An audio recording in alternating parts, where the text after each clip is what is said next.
नमस्कार, welcome back to channel योग Arora and wish you all a very very happy new year. तो आज का वीडियो उन सभी योगा टीचर्स के लिए है या फिर उन लोगों के लिए है जो योगा टीचर बनना चाहते हैं। आज के वीडियो में मैं आप लोगों के साथ कुछ ऐसे रेजोल्यूशंस शेयर करूंगी जो आपको इस न्यू ईयर में फॉलो करना चाहिए, जो आपको हेल्प करेगा as a yoga teacher, as a human being grow करने के लिए। फर्स्ट ऑफ ऑल, जैसे कि मैंने हमेशा ही आप लोगों के साथ शेयर किया है कि योगा जो है वो सिर्फ एक एक्सरसाइज नहीं है। योगा एक स्किल है हमारे माइंड को काम डाउन करने के लिए। मनः प्रशमनः इति योगः, मतलब मन को शांत करने के लिए जो प्रैक्टिस है उसको हम लोग बोलते हैं योगा। और ये सिर्फ बोलने की बात नहीं है, it is backed by strong philosophy. हमारे पास पतंजलि योगा सूत्रास हैं, हठ योगा प्रदीपिका है, गहरन संहिता है, भगवत गीता है। तो ये सब टेक्स्ट में योगा के बारे में मेंशन है, योगा का एक्चुअल पर्पस क्या है, योगा कैसे की जाती है, तो ये सब यहाँ पर मेंशन है।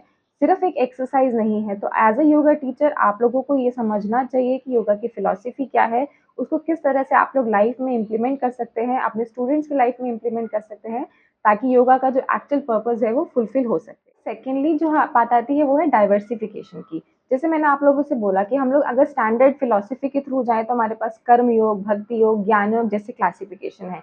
बट अगर हम लोग उसको मॉडर्न प्रैक्टिसेस में देखें तो हमारे पास हठ योग है, अष्टांग योग है, अयंगर योगा है, विन्यासा योगा है, डिफरेंट फॉर्म्स ऑफ योगा है।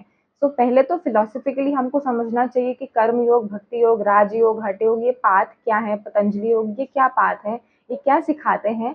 And then if you want, आप एक पाथ को फॉलो कीजिए, एक पाथ को सीखिए अच्छे से, and then understand the other path also. चाहे सभी पाथ का एम एक ही है, union of our body mind and soul, but इसके पाथ डिफरेंट है, इसके तरीके डिफरेंट है, और वो हमको सब सारे तरीके पता होने चाहिए as a yoga teacher, as a yoga practitioner also. तो जैसे कि हम लोग बात करते हैं फिजिकल प्रैक्टिसेस की, मैंने बोला डाइवर्सिफिकेशन के बारे में, तो वहाँ पर आप लोग ट्राई कर सकते हैं अयंगर योगा। इसका मेन फोकस है आपके फिजिकल प्रैक्टिसेस के ऊपर, आपके आसनास के ऊपर। या फिर पावर योगा, हठ योगा, अगर आप रिलैक्सेशन प्रैक्टिसेस करना चाहते हैं तो रिस्टोरेटिव योगा। तो ये सारे डिफरेंट फॉर्म्स ऑफ योगा हैं, डिफरेंट फॉर्म्स ऑफ प्रैक्टिसेस हैं जो हम लोगों को सीखना चाहिए हमारी खुद की प्रैक्टिस को इवॉल्व करने के लिए, और इसके बाद हमारे स्टूडेंट्स को सिखाने। And then third resolution would be creating your presence. अभी ऑनलाइन है या ऑफलाइन है, दोनों ही जगह इक्वली इंपॉर्टेंट है। आप लोग ऑफलाइन प्रेजेंस अपनी क्रिएट कर सकते हैं by attending different kind of webinars, different workshops, not webinars, different workshops, जो कि offline centres, different yoga centres में होती है, जैसे कैवल्य धाम में, या फिर जैसे महाकुंभ हो रहा है इस साल में। तो इस जगह पे जितने भी योगा इवेंट्स हो रहे हैं, आप लोग ये अटेंड कर सकते हैं अपनी ऑफलाइन प्रेजेंस को क्रिएट करने के लिए, इम्प्रूव करने के लिए। इसके अलावा आप ऑनलाइन प्रेजेंस को इम्प्रूव करना भी इक्वली इंपॉर्टेंट है। जैसे कि आप लोग सोशल मीडिया प्लेटफॉर्म्स का यूज कर सकते हैं, जो कि इंस्टाग्राम, यूट्यूब, लिंक्डइन हो गया या ट्विटर हो गया। इन सब प्लेटफॉर्म्स पे आप अपनी योगा प्रैक्टिसेस शेयर कर सकते हैं, अपनी योगा नॉलेज शेयर कर सकते हैं, जो कि आपके लिए भी हेल्पफुल होगा और दूसरे के लिए भी हेल्पफुल होगा to stay motivated. And next fourth resolution would be regarding the certifications.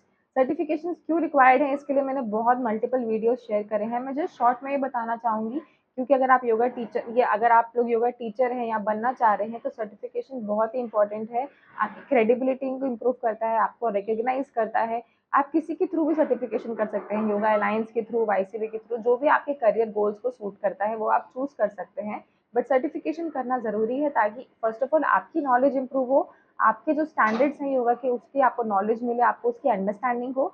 And then आप लोग आगे जब इसको सिखा रहे हैं तो आपके ऊपर कोई लीगल कंप्लाइंस इशू नहीं होना चाहिए।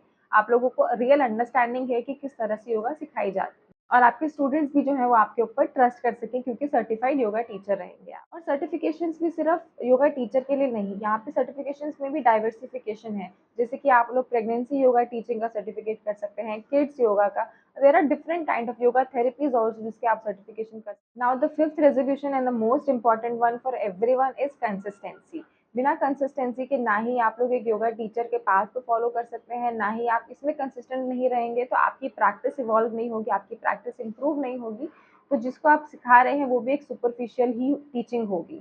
तो फर्स्ट ऑफ ऑल अपनी कंसिस्टेंसी को मेंटेन कीजिए, and then as a yoga teacher yoga सिखाने की कंसिस्टेंसी को भी मेंटेन कीजिए। Consistency not in just your yoga practice, consistency in also maintaining the yogic life, maintaining the yogic diet and yogic lifestyle is also very important. I hope ये 5 resolution जो है वो आपकी लाइफ में value add करेंगे, आपके yoga career में value add करेंगे, आपको एज अ योगा टीचर और as a human being grow करने में हेल्प करेंगे। अगर आपके माइंड में कुछ और रेजोल्यूशन भी हैं जो हम लोगों को फॉलो करने चाहिए, तो डेफिनेटली कमेंट बॉक्स में ज़रूर शेयर कीजिएगा, and I would love to hear that from you. Also don't forget to subscribe the channel and support me in this yoga journey. Thank you for watching this video. Stay healthy and stay happy.